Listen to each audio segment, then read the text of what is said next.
नमस्कार, साहित्यिकी कार्यक्रम में आपका स्वागत है। आज के साहित्यिकी के इस अंक में हमारी चर्चा का विषय है देहरादून और स्वाधीनता आंदोलन, और इस परिचर्चा में भाग लेने के लिए हमारे साथ ख़ास मेहमान हैं लेखक सुनील भट्ट। नमस्कार सुनील भट्ट जी, आपका साहित्यिकी के इस मंच पर स्वागत है। बहुत बहुत धन्यवाद, अभिनंदन है। बातचीत की शुरुआत मैं दूरदर्शन देहरादून का और आपका शुक्रिया अदा करता हूं कि स्वतंत्रता संग्राम में देहरादून की जो भागीदारी में बातचीत करने का आज मुझे मौका दिया। शुक्रिया, बहुत बहुत धन्यवाद आपका आगमन के लिए।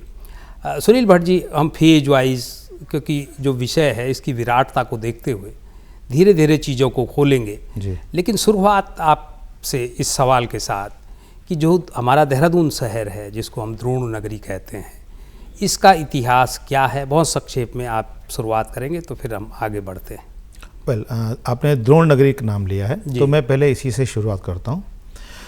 देखिए, इतिहास में क्या होता है कि तथ्य और कथ्य दोनों मिल के चल रहे होते हैं। स्पेशली हम एंशिएंट इंडिया की बात कर रहे होते हैं तो मैथोलॉजी कहाँ मिक्स हो गई है, लोक आख्यानों में, इतिहास में, ये बड़ा खूबसूरती से मर्ज होती है। हमारे यहाँ भी क्या हुआ है, स्कंद पुराण में केदारखंड नाम का जो हिस्सा है, वहाँ पे तमसा नदी के, यमुना नदी के बीच के आसपास के हिस्से का जिक्र आता है, जिसको हम देहरादून के नाम से पहचानते हैं जी। और द्रोण नगरी इसको इसलिए कहते हैं क्योंकि यहाँ जो द्वारा नाम का गांव है, वहाँ द्रोणाचार्य जी ने तपस्या की थी। पर मैं आपको ये बताऊँ कि सिर्फ द्वापर युग में ही नहीं, त्रेता युग में भी माना जाता है कि भगवान राम ने जब लंका विजय के बाद आए तो जो तपस्या की थी तो भगवान राम ने ऋषिकेश में और लक्ष्मण ने तपोवन में की थी। क्या बात। तो ये इनके हमारे पास बड़े, जिसकी वजह से, अच्छा एक चीज़ और है, द्रोण नगरी का जिक्र यूँ भी है कि पिछले 120 साल पुराने जब अखबार देख रहे होते हैं तो मैंने पाया कि उस टाइम भी इसको द्रोण नगरी कहा जा रहा है। तो ये हम जानते हैं कि लोक आख्यानों में ये शब्द द्रोणाचार्य की भूमि है, बहुत लंबे समय से चला आ रहा है। बहुत अच्छा। इसका एक जो सबसे बड़ा एक प्रूफ जो हमको शिलालेखों के रूप में मिलता है वो अशोका के यहाँ मिलता है, तो जो कि 253 के आसपास, BC के आसपास है, तो 2250 के, तो 1860 में शिलालेख मिला था। जब उसको पढ़ा गया तो ये पता चला कि अशोक, सम्राट अशोक का है। तो जाहिर है कि सम्राट अशोक किसी इलाके में शिलालेख लगा रहे हैं तो उसके बड़ा, वो एक बड़ा सा शहर रहा होगा निश्चित रूप से। उसके बाद अगला जो हमको प्रूफ मिलता है वो मिलता है एक शीलवर्मन नाम के राजा का, अश्वमेध यज्ञ उन्होंने करवाए थे, वो भी कालसी के आसपास का इलाका है जी। परंतु जो उसके बाद ये देहरादून के बीच में बनता चला गया, उसकी कहानियाँ गुम होती चली गई। उसकी ठोस कहानियों की जो शुरुआत होती है उसके दौरान हमें कुछ ये मालूम चलता है कि मोहम्मद गजनवी यहाँ आए थे, उससे तो तैमूरलंग यहाँ पे बीच में उनका यहाँ हमला हुआ था वाया हरिद्वार। और यहाँ पे जब गुरु रामराय जब आए तो देहरादून की मुकम्मल शुरुआत होती है जी। ये औरंगजेब के समय की बात है, 1675 में जब उन्होंने यहाँ अपना डेरा डाला था गुरु रामराय ने, और उसी के बाद इसको देहरा नाम पड़ा। और उसके बाद देहरादून शहर कंटिन्यूटी में बसता और दिखता चलता है। क्या बात। तो जब अंग्रेज अधिकारी आए तो उन्हें पाया कि इलाका जो है आसपास का काफ़ी, औरंगजेब ने फिर श्रीनगर के राजा को जब बताया तो क्या उसके आदेश पे उसने इनके आसपास की कुछ काफ़ी ज़मीनें जो महंत जी को दी, और यहाँ पे जो उनका महल है ये उनका बना। माता पंजाब कौर ने जब उनसे रिक्वेस्ट की तो उन्होंने पूरा महल वगैरह, पूरा राजा का दरबार साहब जो बनाया जिसका में, और ये लगातार कंटिन्यू में तब से चला आ रहा है जी। अगला इवेंट जो देहरादून के शहर में जो इम्पॉर्टेंट होता है वो होता है 1803 में, जब गोरखा का साम्राज्य का जब विस्तार होना शुरू हुआ और वो कुमाऊँ से होते होते यहाँ तक पहुँचा जी। तो 1803 से लेकर 15 तक यहाँ पे गोरखा का शासनदार खलिंगा मन का एक काफी मजबूत किला था जी। पर जब एंग्लो गोरखन वॉर स्टार्ट हुई, एंग्लो नेपलीज वॉर जिसको हम बोलते हैं, जब लगातार 3 बड़ी लड़ाइयाँ स्टार्ट हुई, तो बिहार में, गोरखपुर में, पंजाब की साइड और देहरादून से, देहरादून में बहुत इंपॉर्टेंट एक लड़ाई हुई जो खलिंगा के बैटल के पास हुई जी। और उस लड़ाई में एक विचित्र बात है, खूबसूरत बात आप ये समझ लीजिए कि उस लड़ाई को जीतने के बाद अंग्रेजों ने गोरखाओं की बहादुरी से इतने प्रभावित हुए कि उनको अपनी सेना में शामिल करना उन्होंने उचित समझा। गोरखा रेजिमेंट की बदौलत, उनके जो बहादुरी के बदौलत ब्रिटिश साम्राज्य को मुल्क में स्थापित होने में बहुत मजबूत मिली। यानी 1857 में गोरखा के जो सैनिक थे उनकी बहादुरी ने बहुत शानदार काम किया जी। तो ये बड़ा शानदार सबक भी है। फिर जब अंग्रेज आए तो मॉडर्न इंडिया की हमारे यहाँ शुरुआत होनी शुरू हो जाती है जी। सुनील भट्ट जी, आपकी शानदार शुरुआत में कुछ जगहों के नाम आ रहे थे। आपने कालसी का नाम लिया, कालसी से ही लगी हुई जो यज्ञ वेदी है जिसको आप जगतग्राम, हाँ, जगतग्राम में जो यज्ञ वेदी है, खलिंगा स्मारक का आपने नाम लिया, ये सभी वो स्थल हैं जो देहरादून के अमूमन हर नागरिक का पसंदीदा स्थान है और वहाँ लोग बाग जाते रहते हैं। इस पर हम आगे बातचीत के क्रम में ये सब तबसरे आते रहेंगे। इससे पहले मैं आपसे ये जानना चाह रहा हूँ कि आज़ादी का जो हमारा आंदोलन था, स्वतंत्रता आंदोलन, उसमें देहरादून की भूमिका को आप किस रूप में देखते हैं? ये जो गोरखा आक्रमण और उसके बाद का जो समय है, उसके ठीक बाद वाला जो समय है जब आज़ादी का पूरे देश भर में चल रहा था, उसमें देहरादून की क्या भूमिका थी? तो उससे पहले देखो, ये जब अंग्रेज यहाँ आए तो यहाँ देहरादून शहर के लिए उनका योगदान काफ़ी पॉजिटिव था। तो लंबे समय तक यहाँ पे कोई हरकत मतलब एंटी गवर्नमेंट नहीं होने पाई, क्योंकि जिस ढंग से नहरें बनाई, यहाँ का राजस्व बढ़ाया, तो काफ़ी शानदार रहा। यहाँ पे देहरादून में जब मूवमेंट शुरू होता है, जब गांधी जी आते हैं और रॉलेट एक्ट के अगेंस्ट में अलग जगाते हैं। कौन सा साल है ये 1919 का साल है, जहाँ से कंटिन्यू मिलती। पर उससे थोड़ा सा पहले मैं आपको 1912 की बात बताना चाहूँगा, जब रास बिहारी बोस बंगाल से यहाँ आए और FRI में नौकरी करने लगे। वो छुप के यहाँ आए थे। टैगोर विला, जिसको हम एक कॉलोनी के रूप में जानते हैं, उस टाइम एक बड़ी सी कोठी थी, वहाँ वो रहते थे चुप कर। वहाँ किसी उनके केयर टेकर से मित्रता थी, वो वहाँ रहते थे। बाद में फालतू लाइन में रहने आ गए थे। तो वहाँ उन्होंने रह करके क्रांतिकारियों का संगठन बनाया। और देहरादून उस समय में 1910-11 के आसपास की मैं बात करता हूँ, बंगाल और पंजाब के क्रांतिकारियों के छुप के मिलने का अड्डा था। कोई यकीन नहीं कर सकता कि देहरादून जैसे शहर में जहाँ लगातार लगभग सारे वायसरॉय आते रहे हैं, वहाँ मीटिंगें हो सकती हैं। ये सब रास बिहारी बोस ने किया। और उन्होंने 1912 में दिल्ली में वायसरॉय हार्डिंग के ऊपर एक, जब वो चांदनी चौक से गए थे, एक बम फेंकवाया था। वो जो लगा बसंत कुमार था, वो भी देहरादून में ट्रेनिंग लिया था। उसके बाद वो कुछ दिसंबर की बात है, फिर वो यहाँ अगस्त तक काम करने में चले गए। ये बहुत बड़ी क्रांतिकारी घटना देहरादून शहर से जुड़ी हुई रास बिहारी बोस की। फिर वो अपने उसके बाद जापान चले गए, वहाँ उन्होंने संगठन बनाया। और जब सुभाष चंद्र बोस आए तो संगठन को जिम्मेदारी दी जी। परंतु 12 के बाद ये उनकी व्यक्तिगत थी। गांधी जी ने जिस ढंग से आंदोलन को आम जनता तक पहुँचाया, वो शुरुआत बेसिकली 1919 में होती, जब रॉलेट एक्ट के अगेंस्ट में गांधी जी ने जब कॉल की थी। तो हड़ताल, पहली हड़ताल, बड़ी हड़ताल यहाँ भी हुई थी 6 अप्रैल को।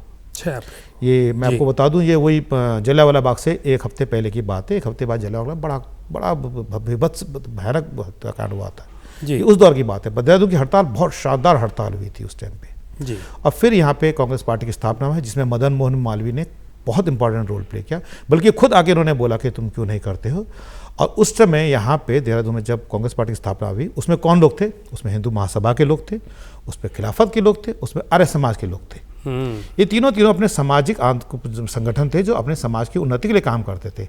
और इन सब ने मिलकर के जो संगठन बनाया कांग्रेस, उसका काम था ब्रिटिश सरकार से पॉलिटिकल नेगोशिएशन करना, ताकि हम कितने बेहतर राज सरकारों में अपनी हिस्सेदारी बढ़ा सकें। ये कांग्रेस का मेन काम था।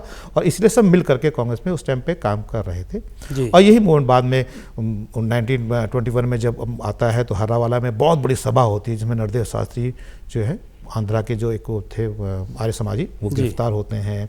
1922 में पूरे स्टेट का यहाँ सम्मेलन होता है। और लोग हैरान हो जाते हैं कि यह देहरादून शहर जो सिर्फ 2 साल पुराना जिसमें संगठन है, वहाँ पूरे स्टेट भर का वो आंदोलन का मतलब कराने की क्षमता रखता है। सम्मेलन कराने बहुत शानदार हुई। और 1930 आते आते तो स्थिति ये हो गई थी कि 1929 में गांधी जी खुद यहाँ बुलाए गए। वो यहाँ आए 16 और 17 अक्टूबर को यहाँ आए। उसके एक हफ्ते के लिए वो गए थे मसूरी जी। वो उस टाइम पे एक्चुअली क्या हुआ था कि 1928 के आसपास ही क्लियर हो गया था कि हमें 1930 के बाद कोई बड़ा आंदोलन मुल्क में छेड़ना पड़ सकता है। गांधी जी उसकी तैयारी के सिलसिले में पूरे यूपी का एक बड़ा दौरा कर रहे थे। ये तब की बात है। और वो जून जुलाई में, उससे पहले ऑलरेडी अल्मोड़ा वो रह चुके, अल्मोड़ा आ चुके थे। अल्मोड़ा में बहुत शानदार स्वागत था। देहरादून शहर में ये हुआ कि उन्होंने बोला महिलाओं की सभा हुई, वो डीवी कॉलेज में उनकी सभा हुई जी। और ये रिस्पना जो डीवी के पास जो रिस्पना में जहाँ चूना भट्टा है, वहीं पे दलितों की सभा, बहुत बड़ी सभा हुई थी। और उस टाइम में जब आए तो श्रद्धानंद बाल वनिता आश्रम जो है उसकी उन्होंने नींव डाली जी। अगले दिन जब वो वापस जब वो मसूरी जा रहे थे, तो सहनसाई आश्रम के पास एक क्रिश्चियन रिट्रीट सेंटर है, उन दोनों उसको शक्ति आश्रम कहते थे, केशव देव मालवीय। तो वहाँ पे उन्होंने केशव देव मालवीय जी की फोटो का उन्होंने वो कहते लोकार्पण किया और उनकी स्मृति में एक पीपल का पेड़ उन्होंने वहाँ पे रोपा। अगर आप अभी की भाई क्रिश्चियन रिट्रीट सेंटर आप जाएंगे, जिसको हाथी पांव बोलते हैं, जी जी जी, तो वहाँ पे विशाल आप कैंपस से एंट्री करते हैं तो एक गोल चक्कर के पास बड़ा सा एक पीपल का पेड़ है, गांधी जी का ही रोपा हुआ है, और बल्कि वहाँ पे एक छोटा सा शिलालेख है। तो ये गांधी जी के आगमन की बहुत खूबसूरत स्मृतियाँ। और वहाँ पे जब गांधी जी आए, इतना अद्भुत स्वागत हुआ, इतना अद्भुत स्वागत था कि सब हैरान थे। मतलब वो जब भी गांधी जहाँ जाते थे वो चंदा लेते थे, तो चंदे में उनको खुद वहाँ पे। और गांधी, इसी की मैं अगर आगे बात करूँ तो अगले साल एक बहुत बड़ा काम हुआ, खारा खेत में सत्याग्रह। गांधी जी के दांडी मार्च की तरह ही खारा खेत यहाँ पे एक जगह है, कहते हैं नंदा की चौकी से थोड़ा आगे जाने से, तो वहाँ पे नमकीन पानी, जैसे धारा का पानी सल्फर वाला है, वहाँ पानी नमकीन है, सॉल्टी वाटर है। तो यहाँ से सत्याग्रहियों के जत्थे जाते थे, पूरा बाजार चक्कर लगाते, जुलूस बनाते, बिंदाल पुल के पास उनको विदाई दे दी जाती थी, और वो फिर यहाँ से पैदल जो अपने कड़ाई, कनस्तर, करछे लेकर के वहाँ से गाते बजाते पूरा खारा खेत जाते। वहाँ जंगल से लकड़ियाँ बीनते, उसके बाद कढ़ाई को कहते हैं पोस्ट में चढ़ाते, चूल्हे में चढ़ाते, नदी से नमकीन पानी लेते, उसको गर्म करते, जो पानी नमक बनता, गीला नमक, उसको लेके यहाँ थे। और नगर पालिका में जो ग्राउंड है, फालतू लाइन का ग्राउंड बोलते थे, वहाँ पे उसकी नीलामी होती थी पब्लिक में। गांधी नमक 1 रुपया पड़िया, गांधी नमक 2 रुपये पड़ा, गांधी नमक 20 रुपये पड़िया, उसकी बड़ी बड़ी बोली लगती थी। और ऐसे ऐसे करके 20 को, 24 को, 27 को, 30 अप्रैल को, उसके बाद हमारे पास आखिरी जत्था जो गया था वो 18 मई को गया था। लगातार जत्थे यहाँ से 6 जत्थे लगातार यहाँ से गए हैं, लगातार जत्थे 7 लगातार गए, उन्होंने नमक बनाया वापस। और ये दांडी मार्च का आंदोलन एक ऐसा आंदोलन था जो पूरे उत्तराखंड के बहुत, इसकी नज़ीर बहुत कम जगह मिलती है। उसी पर भट्ट जी मैं आपके पास आ रहा था कि ये जो पूरा आपने एक वितान खोला हमारे सामने, देहरादून में स्वतंत्रता आंदोलन, गांधी जी का यहाँ आगमन, उनके साथ जाहिर है कि बहुत फिर उस दौर के जो महत्वपूर्ण नेता थे वो भी फिर देहरादून आए। मैं केवल आपको मैंने हस्तक्षेप इसलिए किया ये जानने के लिए कि देहरादून में जब ये सब चल रहा था, यहाँ पर गांधी जी मौजूद थे, और खारा खेत की आप अभी चर्चा कर रहे हैं, इतना बड़ा आंदोलन चला। इस आंदोलन का जो हमारा हिमालयी अंचल है, क्योंकि देहरादून से लगा हुआ फिर हमारा पर्वत प्रदेश शुरू हो जाता है, वहाँ इसका कैसा प्रभाव रहा, गांधी जी और उनसे जुड़े जो बाकी हमारे नेता थे उस दौर के, चाहे वो नेहरू जी थे, मालवीय जी, मदन मोहन मालवीय जी का नाम आप ले ही रहे हैं, वहाँ उसका कैसा इम्पैक्ट रहा, क्या प्रभाव रहा? गांधी जी के बारे में मुहावरा है, मजबूरी का नाम महात्मा गांधी जी। मुझे कई बार लगता है कि ये जो नारा है ना, ये कांग्रेस के ही लोगों ने दिया है। कारण गांधी जी की आम समाज के ऊपर पकड़, उसकी सोच को जानने का तरीका इतना गहरा था, पैना था कि कहीं भी वो गांधी जी जाते, जन समूह उमड़ा जाता था जी। जैसे कि मैं 1929 में बोलूँ, देहरादून शहर के गांव से वो लिखते हैं, महावीर त्यागी जी जहाँ के सांसद हुए, जिनके नाम से त्यागी रोड बनी हुई है, वो मंत्री जी भी रहे नेहरू उसमें, और वो संविधान सभा में थे। वो अपने मेमोइर्स में लिखते हैं, पता नहीं कहाँ से गांव से बैलगाड़ियों में औरतों के हुजूम आते चले गए। और उसके बाद गांधी जी के परेड ग्राउंड में ही गांधी जी की सभा में इतना शोर हुआ कि कुछ नहीं सुना सका। अब गांधी जी उन औरतों के बीच में पड़ गए, मुझे दान दीजिए आंदोलन के लिए। और औरतों के बीच में वो झोली फैला करके लोगों से, और वो अपना पैसा रुपया आना गांधी जी को दे रहे। अब सोचिए, गांधी जी अनपढ़ समाज में महिला, जहाँ गांव में अखबार नहीं है, रेडियो नहीं है, उन तक को गांधी जी अपील करते हैं। तो गांधी जी का जो अपील, अब दूसरा उसका मैं अक्सर वो बताता हूँ, मसूरी जब गए वो 17 तारीख को, तो वहाँ अच्छा गांधी जब भी गए आंदोलन में, लोगों ने उनको कुछ ना कुछ थैली भेंट की, पर्स भेंट करना बोलते थे। तो कहा भाई मुझे आंदोलन में पैसा चाहिए। अब जब वहाँ गए तो सिर्फ तो देहरादून में रहने वाले हिंदुस्तानियों ने नहीं, यूरोपियन लोगों ने भी 2500 रुपये की गांधी जी को थैली भेंट की मसूरी में। अब सोचिए, यूरोपियन लोग 25 रुपये थैली भेंट कर रहे हैं उन गांधी जी को, जो आंदोलन के लिए लोगों को जन जागरण कर रहे हैं। तो गांधी जी की अपील जहाँ एक अनपढ़ समाज में थी, वहाँ प्रबुद्ध वर्गों में भी थी। और जब वहाँ रहे मसूरी में, तो यूरोपियन महिलाओं के साथ उनकी एक मीटिंग हुई, जो उनके म्यूनिसिपैलिटी के जो यूरोपियन मेंबर्स थे उनके साथ एक मीटिंग हुई। तो आम अनपढ़ समाज से लेकर के प्रबुद्ध समाज में तो है मैंने कहा डीएवी कॉलेज मिशन स्कूल में लड़कों ने उस दिन हड़ताल कर दी कि नहीं, तो आपने उनको, क्योंकि उनको अलाउ नहीं किया गया गांधी जी के साथ, उनको उस दिन का छुट्टी दो हमको, ताकि गांधी जी की हमको देखने जाना है, सभा में जाना है, अलाउ नहीं किया। अच्छा, इसी तरह से अल्मोड़ा वगैरह में भी हुआ। अल्मोड़ा में भी गांव से लोग जिस ढंग से आए, उमड़े, फ्लैट्स जो वहाँ पे उसके पास है, वहाँ माना जाता है, जो हिंदुस्तान टाइम्स की रिपोर्ट मुझे जब पढ़ रहा था, वो लिखते हैं 10,000 लोग फ्लैट्स में पहुँचे थे। पर कहाँ से? अंग्रेज लोग हैरान थे कि इतना हुजूम नैनीताल में इससे पहले इतना बड़ा कभी जुलूस देखा ही नहीं गया था। लेकिन मैं वही सुनील भट्ट जी, वो मेरा सवाल अनुत्तरित रह गया। वो मैं ये जानना चाह रहा था कि ये जो मसूरी देहरादून वाला अंचल है, जब यहाँ इतना कुछ चल रहा था तो वहाँ जो हमारे सीमांत इलाके हैं वहाँ क्या चल रहा था? क्या इसका प्रभाव, क्योंकि ये सवाल मैं इसलिए कर रहा हूँ कि वो संप्रेषण का दौर नहीं था, तब आज की तरह फ़ोन नहीं थे, अखबार की पहुँच नहीं थी, वहाँ पर इसका क्या इम्पैक्ट था? तो मैं आपको बता दूँ, पहली बात, जो गांधी जी के जितने भी आंदोलन थे ये ब्रिटिश सरकारों के खिलाफ थे, राजशाही के खिलाफ नहीं थे। तो उत्तरकाशी टिहरी में तो जाहिर है लोग अपने से आ जाए।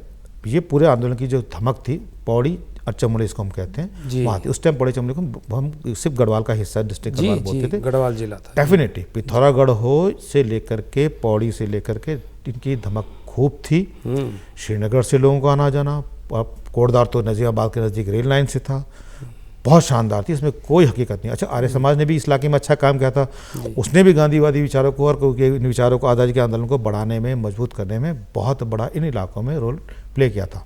संगठन तो बड़ा सो बना, संगठन में भी आर्य समाज के लोग, तो यकीनन बहुत शानदार रोल। और ये गांधी के इर्द गिर्द वो एक ऐसे मैग्नेट थे, इसके इर्द गिर्द चीज़ें घूमती जा रही थी। वो गोविंद बल्लभ पंत हो, उसके बाद हमारे यहाँ उसके बाद भारतीय जी हों, चाहे हमारे कोटद्वार में, यहाँ महावीर त्यागी, नरदेव शास्त्री जैसे लोग हों, यकीनन बहुत शानदार। जी सुनील भट्ट जी, यही जो आपसे सुन रहे हैं हम, यही आपकी किताब में भी आता है, और उस किताब में आपने बहुत हिडन, जो बिल्कुल छुपे हुए ऐतिहासिक तथ्य थे हमारे देहरादून शहर के और उत्तराखंड के भी, उनको उद्घाटित किया है।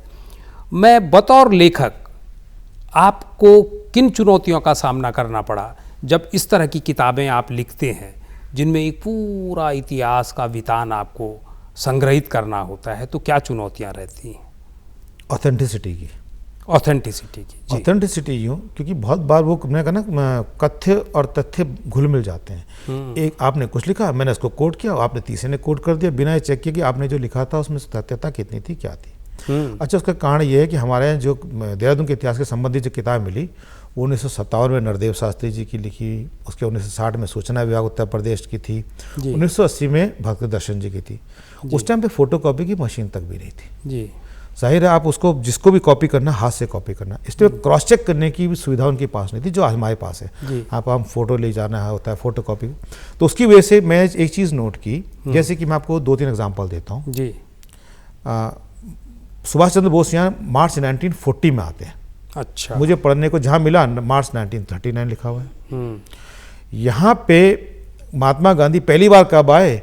1915 माना जा रहा है, क्योंकि एक लेखक ने लिखा कि वो कुंभ के समय में आए थे। कुंभ 1915 में हुआ था, सब उसी को लिखते जा रहे हैं। जबकि मैं गांधी जी का जब मैंने कलेक्टेड वर्क पढ़ना शुरू किया तो उसमें देखा, मैंने 1916 में चिट्ठी लिखी हुई है उन्होंने अपने मित्र को, केलेनबर्ग को, हर्बर्ट केलेनबर्ग को, और उसमें लिखा कि भाई मैं मार्च की बात है, मार्च 1960 में, कि मैं देहरादून एक दिन के लिए गया, बड़ा अच्छा शहर है, मैं आर्य समाज के जो है मंदिर वहाँ गया, मैं नगर पालिका। तो उसने सिद्ध कर दिया कि 1915 की जो हमारी आड़ आता है, धारणा थी गांधी के प्रथम आगमन की, वो 15 नहीं 16 थी। उसी तरह से यहाँ पे पहला राजनीतिक सम्मेलन कब हुआ? हर कोई लिख रहा है कि मार्च 1920, मार्च 1920। क्यों? क्योंकि नरदेव शास्त्री ने अपनी आत्मकथा में 1920 लिखा, सब उसी को कोट कर रहे हैं जी। पर नरदेव शास्त्री लिखते हैं कि हमने उस सभा का जो है अध्यक्षता नेहरू से बनाई, और उनका जो इंटर्नमेंट का मसूरी में जो बदला चुका है, अंग्रेजों से बदला चुका है, मसूरी जी को बेदखल, मसूरी से नेहरू जी को बेदखल 1921 में किया गया था। तो 1920 मई में किया गया था। तो जाहिर है अगर 1920 मई में उनको बेदखल किया जा रहा तो बदला मार्च 20 में तो नहीं हो सकता ना, नहीं हो सकता जी। फिर मैंने जब उनकी जो नंदा साहब की जो लिखी हुई किताब जब पढ़ी तो उसमें उन्होंने कुछ पुराने अखबारों का हवाला दिया। अच्छा, मैं दिल्ली में रहता हूँ तो मुझे एडवांटेज ये मिला कि 1920 के, 30 के, 40 के मुझे अखबारों की माइक्रोफिल्म्स मिल गई जी। तो जो पुराने अखबार मुझे मिले तो मैंने पाया, द इंडिपेंडेंट अखबार मैंने जब देखा, वो मोतीलाल नेहरू का अखबार था जी। तो मुझे मालूम चला ये घटना मार्च 1921 की है। वहाँ से हमें स्पष्ट हो गया कि अगर हमें देहरादून के इतिहास पे काम करना है तो हमें प्राइमरी सोर्सेज की तरफ जाना पड़ेगा, सेकेंडरी सोर्सेज की तरफ नहीं, जो दूसरों के तो कहाँ उपलब्ध है। तो वो मुझे बहुत सारी किताबें, मुझे दिल्ली में अखबार मुझे मिले, तो मैं शनिवार को जाके लाइब्रेरी बैठ जाता था, लैपटॉप लेकर के। अब माइक्रोफिल्म्स पढ़ रहे हैं, अब आप टाइप करते रहे, माइक्रोफिल्म्स पढ़ रहे हैं, जो मतलब खबर है टाइप। हाँ, मेहनत बहुत लगी, 1 महीने में मुश्किल से एक आर्टिकल ही बन पाता था, पर बनता चला गया। दूसरा, मुझे प्राइमरी सोर्स की तलाश मुझे लेके गई मुझे आर्काइव्स की तरफ। जब भी आंदोलनकारियों के ऊपर मुकदमे चलते हैं ना, तो मुकदमे में क्या होता है, जज साहब पूरा उसका बयान लिखते हैं जी, कि क्या घटना थी, किसमें क्या हुआ, कैसे, पूरे घटना का जिक्र होता है। जो उसमें गवाह होते हैं उनका बयान होता है। तो जब गवाहों के बयान पढ़ते हैं तो पूरी कहानी बनती है। उसको जब मैंने टाइप करना शुरू किया और उसको तारीख वाइज रखना शुरू किया, तो हर साल की हर कहानियाँ निकलने शुरू हो गई। मेरी बहुत सारी कहानियाँ जो ऑथेंटिक जो सोर्स है मेरा कहना, मुकदमों के कागज उनके आधार पे बनी हुई हैं। और जब उनको सब 200-250 मुकदमों के जब कागज को आप पढ़ना शुरू करते हैं, सिलसिला रखना शुरू करते हैं, तो अद्भुत कहानियाँ। ये कहाँ उपलब्ध है मुकदमों के कागज? हमारे भोपाल पानी आर्काइव्स में बहुत सारे रिसर्चर जाते हैं। भोपाल पानी जो हमारा आर्काइव्स है। अच्छा, भोपाल पानी देहरादून कोई भी जब बहुत अच्छा जो स्टाफ है, बहुत कोऑपरेटिव स्टाफ है, दूर है, यकीनन यहाँ से जाना दूर पड़ता है, तो अगर उस दिक्कत को आप अगर कर लेते हैं, स्टाफ बहुत कोऑपरेटिव, वहाँ पे आप पढ़िए। देहरादून के वहाँ पे सिविल रिकॉर्ड्स हैं, क्रिमिनल रिकॉर्ड्स हैं, पुराने अखबार आपको वहाँ मिल जाएंगे जी। मुझे सारे अखबार नहीं मिले, यकीनन मुझे सारे अखबार नहीं मिले जी। फिर हमारे कुछ मित्रों ने गढ़वाली के अखबार हमें उपलब्ध करा दिए जी। तो उसके ये सारा प्राइमरी सोर्सेस की वजह से फिर खुद विजिट करना पड़ा। जैसे मैं मदन मोहन मालवीय जी ने हिंदू नेशनल की नींव रखी थी, तो खुद वहाँ जब गए, शिलालेख पढ़ा, तो वहाँ से ऑथेंटिसिटी। इसी पर सुनील भट्ट जी, मैं आपसे ये जानना चाह रहा हूँ, और जाहिर सी बात है हमारे दर्शकों के लिए बहुत महत्वपूर्ण सूचना होगी कि ये जो आज़ादी का पूरा आंदोलन है, ये जो महत्वपूर्ण नेताओं का देहरादून आगमन है, इससे जुड़ी कुछ स्मृति चिन्ह हमारे यहाँ होंगे ज़रूर शहर में। तो 1-2 तो आपकी बातचीत में जो आपने गिनाए वो हैं ही, इसके अलावा कौन से स्मृति चिन्ह ऐसे हैं जिनको आप यहाँ पर रखना चाहेंगे और जो हमारी नई पीढ़ी जिनसे साक्षात्कार कर सकती है? तो चलो हम सिलसिलेवार चलते हैं जी। आज़ादी के आंदोलन की बात करते हैं। खलिंगा स्मारक जो कि नाला पानी के पास है, जो कि ब्रिटिश और गोरखाली, तो ब्रिटिश उनके इतने खुश थे कि उन्होंने वहाँ जो वीरभद्र जो थे, बलभद्र थे, तो उनके वहाँ पे उन्होंने जो जलेस्पी करके उनके जो थे उन्हें वहाँ मॉन्यूमेंट बना रखा है। वो बहुत शानदार इसकी उपलब्धि कि आप अपने जिसको हरा रहे होते हैं, आपका दुश्मन नहीं, दोस्त, भविष्य में मित्र भी हो सकता है। क्या बात। तो ये बहुत शानदार उदाहरण भी इस बात का है कि आप दुश्मन को जीतते देखें। खलिंगा का बहुत है आज़ादी के आंदोलन में। अच्छा, क्योंकि हम लोग देहरादून शहर बहुत फौज में हमारे लोग काफ़ी आते हैं। जब हम फर्स्ट वर्ल्ड वार में यहाँ से लोग गए थे, उसका एक स्मारक है जो कि गांधी पार्क और एस्ले हॉल की जो बीच की रोड है ना जी, तो टुवर्ड गांधी पार्क एक ट्रायंगल में वहाँ पे एक बड़ा सा आप देखेंगे तो झुरमुट है बांस के पेड़ों का जी। वहीं पे एक मॉन्यूमेंट है लगा हुआ, उसको ओबेलिस्क फॉर्म में, कि उसमें लिखा है कि फर्स्ट वर्ल्ड वार में 75 लोग यहाँ से गए थे। दुर्भाग्यपूर्ण ये है कि वो पूरा ढक चुका है इस टाइम पे, उसके इर्द गिर्द बड़े बड़े मीटर बोर्ड लगे हुए हैं कुछ, जिसकी वजह से पूरा दब गया। बड़ा दुर्भाग्यपूर्ण है। अगर आप जाएं तो देखेंगे बहुत खूबसूरत। फर्स्ट वर्ल्ड वार से हमारे शहर से लोग जा रहे हैं, उसके बाद मॉन्यूमेंट है। जब गोरखा वाले ही जो हमारे जो उनके 100 साल पूरे हुए गोरखा रेजिमेंट को, और जब वो फर्स्ट वर्ल्ड वार में बहुत शानदार उपलब्धि, तो हमारा जो लाल गेट है, जो लाल गेट है वो उस टाइम पे बनाया गया था। वो बहुत शानदार, हमारे जो फौज की 2 बड़ी उपलब्धियाँ।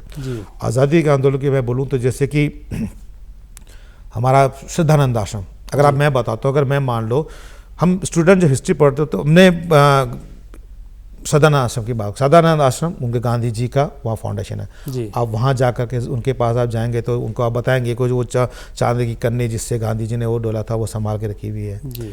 और आपको जैसे मैंने बताया कि पेड़ जो उन्होंने वहाँ पे जो रोपा था उसका शिलालेख है जी। अच्छा, जवाहरलाल नेहरू जी यहाँ पे 9 साल टोटल वो जेल में रहे हैं अलग अलग समय में, जिसका उनका जेल जीवन का अराउंड 27% अच्छा जो है वो यहाँ ही गुजरा है देहरादून, अराउंड 29 मंथ्स। अच्छा, देहरादून वो 1932 में यहाँ रहे, 1934 में यहाँ रहे, 1940 और 1941 में। अच्छा, तो पहली बार वो अलग जेल में थे, वो अब नहीं है। और जेल परिसर क्या हुआ, वो पूरा तोड़ दिया गया, ये प्रिंस होटल के पास है। पर वो दूसरी, तीसरी, चौथी बार जिस जेल में रहे थे वो प्रिजर्व है, और उसको संस्कृति विभाग ने नेहरू वार्ड के नाम से संरक्षित किया हुआ है, सुरक्षित किया हुआ है। आप वहाँ जब जाएंगे तो नेहरू जी जिस कमरे में थे वो आपको सुरक्षित रखेगा। जो किचन था वो पूरा वहाँ पे आंगन होगा, तो आपको अंदाजा लग जाएगा कि नेहरू जी को किस साल में, जो बहुत बड़ा सा गेट उसके दरवाजे पे था जो कि हमेशा बंद ही रहता था ताकि नेहरू जी बाहर किसी को देख भी ना पाए, वो बड़ा सा गेट आज भी वहाँ मौजूद है। इस तरह की स्मृतियाँ, और मैंने आपको बताया जैसे कि गांधी जी का लगाया हुआ जो पीपल का, उसके अलावा मदन मोहन मालवीय का जो अब वो है वहाँ की मूर्ति, तो ये बहुत शानदार। सुनील भट्ट जी, आपसे बातचीत करके मैं भी गौरवान्वित महसूस करता हूँ कि हम एक इतने समृद्ध शहर में रहते हैं, और मैं अब क्या कहूँ इसको कि आश्चर्य होता है इस बात का कि इनमें से बहुत सारे स्थल या स्मृति चिन्ह, जैसे आपने अभी वो फर्स्ट वर्ल्ड वार पर, प्रथम विश्व युद्ध के सैनिकों के जाने की जो सूचना का स्मारक है उसके दबे होने की चर्चा की। अब ये नई तरह की बहस है कि ऐसा क्यों है, और लेकिन हमारी जो नई पीढ़ी है, बहुत संक्षेप में मैं जवाब चाह रहा हूँ आपका, जो एक तो दौर हमारा था, एक जो अब आने वाली पीढ़ी है हमारी, जो आजकल स्कूलों में है, विश्वविद्यालयों में है, इसका इतिहास बोध क्या है और कैसे हम उसको इम्प्रूव कर सकते हैं कि जो अतीत में इतनी शानदार चीज़ें हैं वो उसको विटनेस कर सकें, उससे कहीं कुछ शिक्षा ले सकें। क्या इस पे नई पीढ़ी के इतिहास बोध पर क्या कहते हैं? मैं थोड़ा सा आपके सवाल को सुधारना चाहूँगा। जी ज़रूर। हमारे ये मुल्क में ना पता नहीं क्या बात है कि मेरा नाम करेगा रोशन, जग में मेरा राज तो लारा। तो आप भाई साहब आप क्या करेंगे? क्या बात है। पढ़ने की जिम्मेदारी क्या सिर्फ बच्चों की है? इतिहास बहुत पैदा करने की जिम्मेदारी बच्चों की, हम लोगों की नहीं जो नौकरी कर रहे हैं। हम अगर नौकरी करने वाले लोग हैं, जो व्यापार करने वाले लोग, क्या हमें पढ़ने से किसने रोका, क्यों रोका है? बिल्कुल। हमने जो ज्ञान की सारी जिम्मेदारी बच्चों को सौंप दी है, एक गलत एटीट्यूड है। पढ़ने से हर किसी को इतिहास बोध के प्रति, अब यूरोप में आप जाइए, उन्होंने छोटे छोटे किलों को ऐसा टूरिज्म के साथ जोड़ करके, इतिहास के गर्व के साथ जोड़ करके अद्भुत कर रखा है। आप राजस्थान में जाइए, वहाँ राजस्थान को जिस ढंग से टूरिज्म उन्होंने अपने महलों के इर्द गिर्द खड़ा किया है, और जिस गर्व के साथ वो कहानियाँ सुनाते हैं, वो हैरान करती है। तो जब आप इतिहास के अपने आप को एकाकार करते हैं, आप द्रोण नगरी से लेकर के गांधी जी तक की पूरी यात्रा के साथ जब गर्व के साथ जानकारियाँ लेते हैं, महसूस करते हैं, गर्व से भरते हैं, तो आपके सिर्फ विद्यार्थी ही नहीं, आपको टूरिज्म इंडस्ट्री भी खड़ी होती है। जी। जैसे कि मैं आपको उदाहरण दूँ कन्या गुरुकुल का। कन्या गुरुकुल में गांधी जी की पुत्रवधू पढ़ती थी। अच्छा। कस्तूरबा गांधी इसकी एनुअल फंक्शंस में आती थी। क्या बात है। कन्या गुरुकुल के बच्चों के लिए गर्व की बात ही नहीं, ये शहर भर के लिए गर्व की बात होती है। जी निश्चित। इस तरह के तमाम, अच्छा अगर समाज में अगर अज्ञान है तो उसका दोषी समाज नहीं है, ज्ञानी है जिनके पास ज्ञान है। क्योंकि ज्ञान को फैलाने, प्रसार करने की जिम्मेदारी ज्ञानियों की है। सही है। हमारे पास अगर विद्या है तो विद्या का फैलाव जिम्मेदारी हमारी है। बिल्कुल। समाज, अज्ञानी समाज की नहीं है, तो विद्यार्थियों का, समाज का दोष नहीं है। और इसी चेतना बोध के चलते हमने युगवाणी में लगातार जो सीरीज लिखी थी उसका प्रकाशित करना है, ताकि मैगजीन बड़े पैमाने तक लोगों से पहुँचे। फेसबुक के माध्यम से, यूट्यूब के माध्यम से हम लगातार बात, बच्चों के बारे में हमारा मानना है कि बहुत एक सबसे आसान तरीका होता है हेरिटेज वॉक। देखिए हम लोग क्या करते हैं, एक फिजिक्स केमिस्ट्री तो हम लैब में पढ़ा देते हैं, बॉटनी के लिए हम फील्ड विजिट करा देते हैं। अगर मान लो कि स्कूल के बच्चों में जब आप पढ़ रहे थे, मान लो अगर हमको एक विजिट नेहरू जेल की करा दी होती, अगर मान लो 1920 में गांधी जी आए थे वो करा दी थी, खारा खेत का जो स्मारक है उसकी करा दी होती, तो सडनली पूरा आज़ादी के आंदोलन के साथ मेरा एक व्यक्तिगत जुड़ाव जुड़ जाता और मेरी हिस्ट्री बोरिंग नहीं हो जाती। बिल्कुल। हिस्ट्री बोरिंग सब्जेक्ट नहीं, और ये मुझे जीवन भर के लिए गौर से पढ़। तो मुझे लगता है हमारे हेरिटेज वॉक को हमें प्रमोट करना चाहिए, सिर्फ बड़ों ही नहीं। और ऑलरेडी देहरादून में कुछ संस्थाएं हैं जो उस पर काम कर रही हैं। हमारा जो देहरादून का दरबार साहब है, उसकी अगर आप उसके चित्रों को देखेंगे, वो गढ़वाल स्कूल ऑफ पेंटिंग के अद्भुत चित्र हैं। अच्छा। हम उसको जा करके दरबार साहब मत्था टेक के तो आते हैं। तो मेरी रिक्वेस्ट है, जब आप कोई भी मेरे जो चाहे तो एक बार उसके चित्रों को जरा ध्यान से देखिए और महसूस कीजिए कि हमारे गढ़वाल के इलाके में भित्ति चित्रों के ऊपर उत्तराखंड का इस धरोहर है। इस अद्भुत धरोहर को आप एक बार रूबरू कैमरा लेकर के जाइए। वहाँ कितनी तरह की चिड़ियाओं की उन्होंने पेंटिंग कर रखी है, उनको हमें महसूस। बहुत सारी पुरानी हवेलियाँ हैं, उसमें इस तरह की पेंटिंग्स हैं। तो इतिहास बोध के बढ़ाने के लिए विद्यार्थियों के और बड़ों के लिए हेरिटेज वॉक को चाहिए। यूट्यूब में वीडियोस हैं, पुस्तकों को हमारे चैनल पर कीजिए। और आपको बहुत शानदार, आपको अपने ऊपर, अपने शहर के ऊपर एक जो गर्व की फीलिंग होती है। और ये मान के चलिए, जो शहर अपने ऊपर गर्व नहीं करता ना, वो अपने ऊपर शर्म करने लगता है। और जब हम पे इतनी धरोहर, आप आज़ादी का एक आंदोलनकारी मुझे बता दीजिए जहाँ ने, आप सर्किट हाउस है, सारे वायसराय यहाँ आते थे। हमारे कहते हैं होम मिनिस्टर साहब का, हमारे जो कहते हैं वल्लभ भाई पटेल, सरदार पटेल, वो लगातार 3-3, 4-4 महीने यहाँ रहते थे 1949-50 तक, और पूरे सरकार यहाँ से चला रहे थे। दिल्ली से फाइलें आती थी, सर्किट हाउस में फाइलें देखते थे, सर्किट हाउस में फाइलें वापस आती थी। हमारा सर्किट हाउस इतनी महान, लॉर्ड माउंटबेटन उनसे मिलने के लिए आखिरी बार यहाँ आते हैं। जवाहरलाल नेहरू अपनी मृत्यु से एक दिन पहले यहाँ सर्किट हाउस में, और पीडब्ल्यूडी जो गेस्ट हाउस है सैजदारा में, वहाँ आ रहे होते हैं। नेहरू जी का ऑफिशियल आखिरी फोटोग्राफ जो है हमारे गोल स्टूडियो वालों ने खींचा है। किसी अच्छा गोल स्टूडियो वालों ने आखिरी जो फोटोग्राफ जो खींचा था वो ऑफिशियल लास्ट फोटोग्राफ है।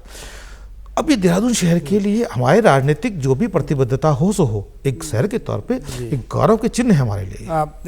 भट्ट जी, जब आप हमको बातचीत के इस स्तर पे ले आए हैं, बहुत सारी चीज़ें अभी हैं जिनको पूछना और जानना बाकी है, लेकिन उसके बावजूद समय की अपनी एक सीमा है, और सीमित समय में देहरादून और पूरे उत्तराखंड प्रदेश का स्वतंत्रता आंदोलन में जो भूमिका रही, उस पर जो आपकी टिप्पणी आई, और बहुत जीवंत संवाद इसलिए भी कहा जा सकता है कि इसमें आपने हमारे जो स्थानीय बिंबों को तलाशा और उनको एक तरह से चिन्हित किया।